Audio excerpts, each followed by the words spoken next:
La maison Bouthier. Ce vidéo est une visite de la maison Bouthier qui nous amènera de l'extérieur vers l'intérieur. La visite sera parsemée d'informations narratiques qui augmentera vos connaissances sur cette maison historique de notre communauté. Le docteur Alexis Bouthier est né le 29 juillet 1870 à Saint-Constant. Il était médecin omnipraticien et il est décédé en 1940. Alexis Bouthier est maire de la ville de Saint-Jean depuis 6 mois lorsqu'il accepte d'être candidat aux élections générales du 23 juin 1919. Il remporte l'élection et devient député de Saint-Jean en demeurant maire de la ville jusqu'en janvier 1923. Il occupa la fonction de député de Saint-Jean jusqu'à l'élection de 1939 où il est élu député de la nouvelle circonscription de Saint-Jean-Naperville. Le docteur Alexis Bouthier décède dans l'exercice de ses fonctions le 4 décembre 1940 à la suite d'une collision ferroviaire survenue à la traverse au niveau de la rue Champlain à Saint-Jean-sur-Richelieu. Voici la maison en 1922 alors que le docteur Bouthier y habitait encore. Voici une visite de la maison Bouthier aujourd'hui. La maison Bouthier est située au 240 Jacques-Cartier-Nord à Saint-Jean-sur-Richelieu. Sa construction daterait d'autour de 1850. Comme la plupart des édifices du vieux Saint-Jean, la maison repose sur un solage en pierre et possède une structure apparente de briques rouges qui compte de 2 à 3 rangs d'épaisseur. C'est l'avocat Joseph Delagrave qui fit construire cette maison. Joseph Delagrave, conseiller de 1853 à 1854, puis maire de Saint-Jean-sur-Richelieu de 1854 à 1858. C'est sous la mairie de Delagrave en 1856 que Saint-Jean recevra officiellement le statut de ville.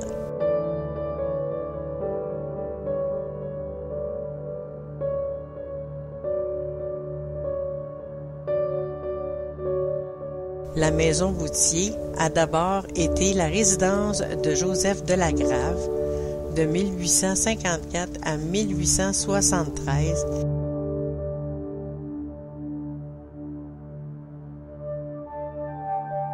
La résidence de Théophile Arpin de 1880 à 1892.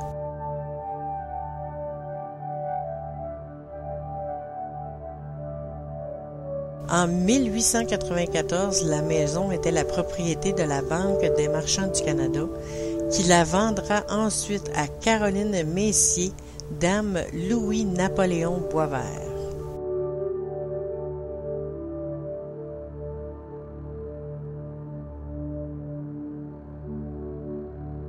Le docteur Alexis Bouthier, surnommé le médecin des pauvres, fait l'acquisition de cette demeure en 1913. Il la revendra aux Sœurs Grises en 1932, qui, en 1937, la convertissent en résidence pour les infirmières de l'hôpital.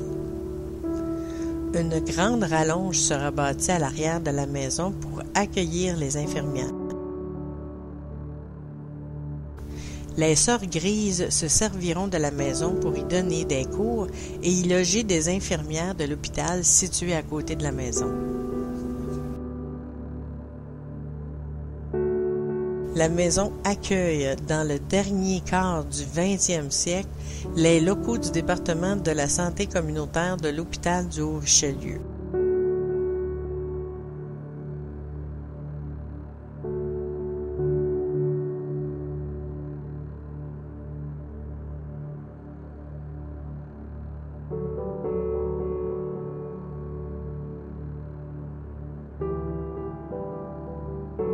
Lors de sa construction, la demeure comportait un étage et demi ainsi qu'une toiture à 2 versants qui l'apparentait au cottage en briques de la tradition néoclassique. À la fin du siècle, elle sera transformée afin d'en faire une demeure victorienne à l'ornementation élaborée.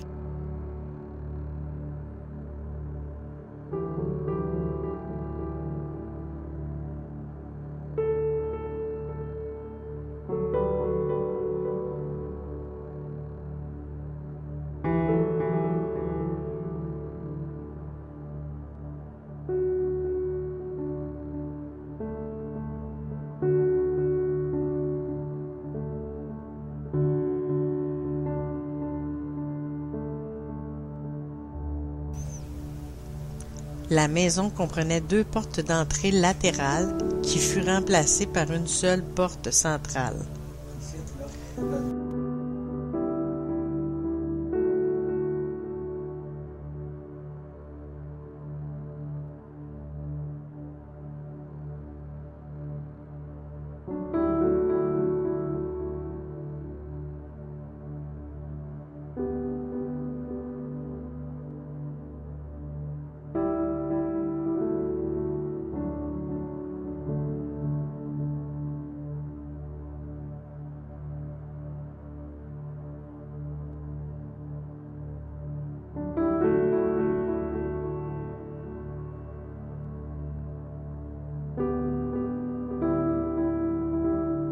Monsieur Charles Arpin, courtier et conseiller de la ville de Saint-Jean, qui habitait cette maison de 1880 à 1892, suite à des difficultés financières sérieuses, se verra saisir le lot 290, c'est-à-dire la maison, le 8 janvier 1986.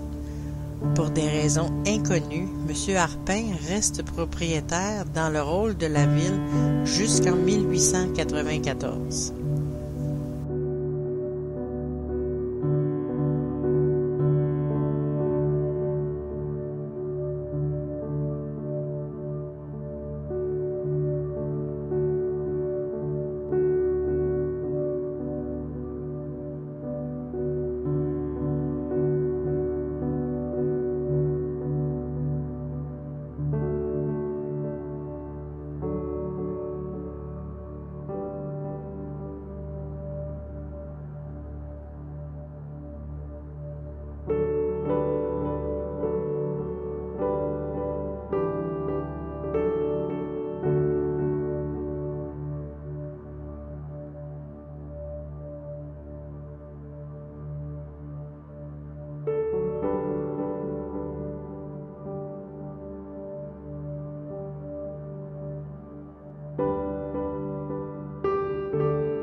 En 1932, la maison s'appelait l'École des gardes et la maison fut achetée pour la somme de 19 300 $.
La maison a changé d'apparence depuis la construction.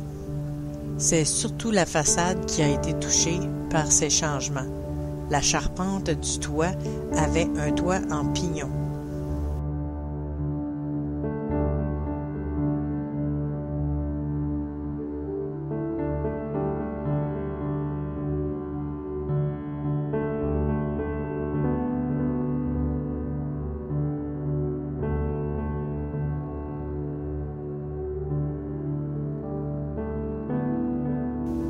Au deuxième étage, on y construit une grosse lucarne qui ajoute 3 pièces à la maison.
La maison est inoccupée depuis autour de 1990 lors du déménagement du CLSC.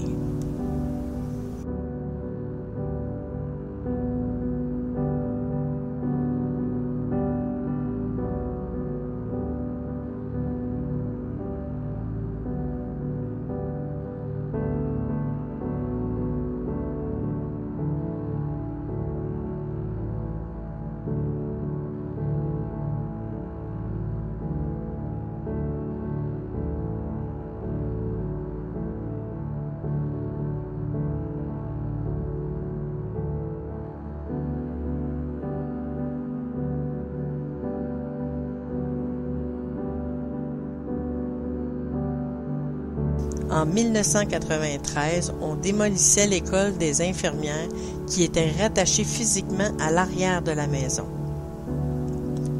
On a donc effectué des travaux au toit, à la corniche, aux lucarnes et on a aussi nettoyé la brique à ce moment-là.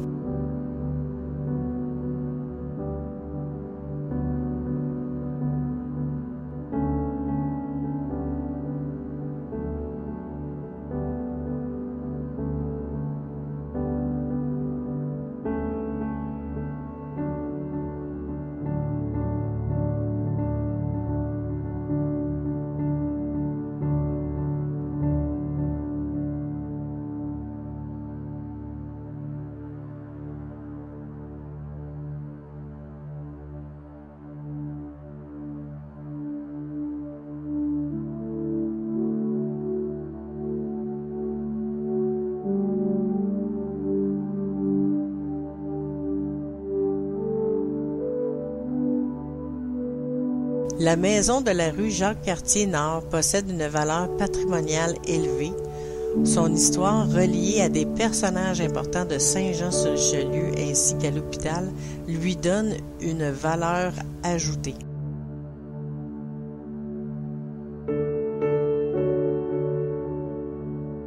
Cette maison fut nommée immeuble patrimonial comme architecture néoclassique en 2010.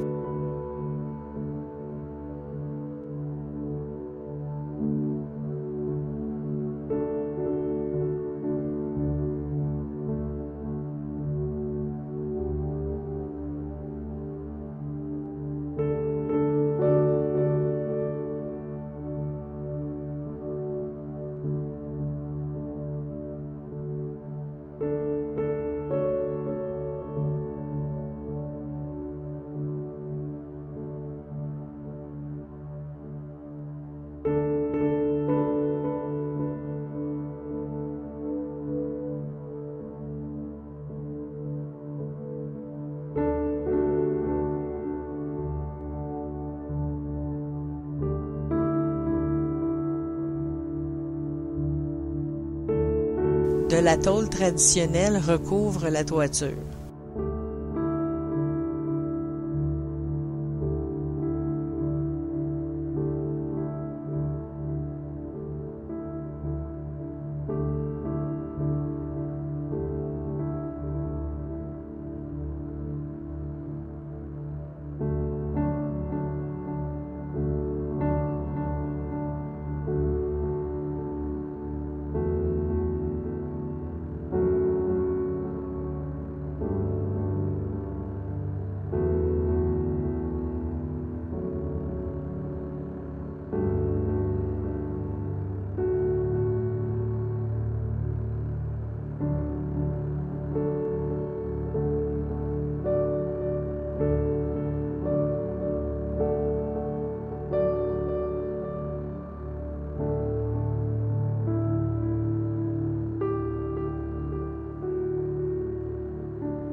Les fenêtres à guillotine ont été préservées.